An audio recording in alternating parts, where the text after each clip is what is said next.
So guys welcome to my new mini blog. তো আজকে আমার ব্লগের ডে হচ্ছে 49। তো 49 নম্বর দিন যে আজকে আমি কতটা কাজ করছি এটা আপনাদের সঙ্গে শেয়ার করব।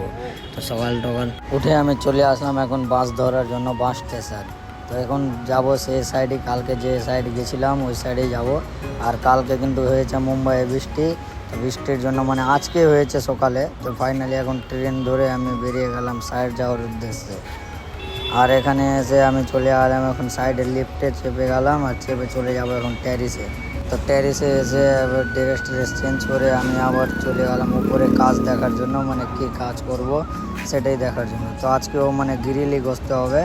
তো তাড়াতাড়িভাবে আমি চলে যাচ্ছি এখন গ্রিল ঘষা ছেড়ে আমি এখানে চলে আসলাম মাল বানিয়ে ওয়াটা বানানোর জন্য। তো ম্যাগের ভিউটা দেখতে পাচ্ছ আমার কাছে, মানে ম্যাগের ভিউটা তোমরা পাবাই। হ্যাঁ, আর দেখো কত সুন্দর মানে নাজারাটা হয়ে আছে, মানে ওই সাইডে ম্যাগ আছে, এই সাইডে কিছুই নেই। আর ওইদিকে মিস্ত্রিকে আমি মাল দিয়ে দিয়েছি ওয়াটা বানানোর জন্য, আর ওইদিকে ওয়াটা বানানোর কাজ চলছে, আমি উপর থেকে মাল দিচ্ছি।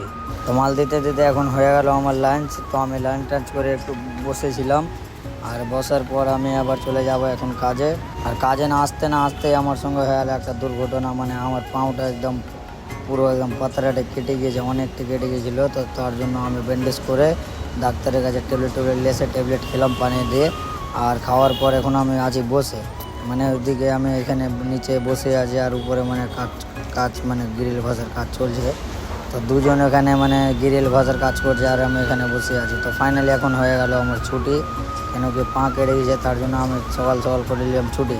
তো এখন ড্রেস চেঞ্জ করে আমি বেরিয়ে গেলাম এখন রুম যাওয়ার জন্য। মানে হাঁটতে তো পারছিলাম না, একটু ট্যাবলেট খেয়ে মানে হাঁটতে একটু মানে ব্যথাটা কমলো। তারপরে আমি চলে আসলাম এখন বাস ধরার জন্য। আর বাসের লাইনটা দেখতে পাচ্ছ কত বড় লাইন আছে, একদম সব থেকে পিছনে আছে আমরাই, একদম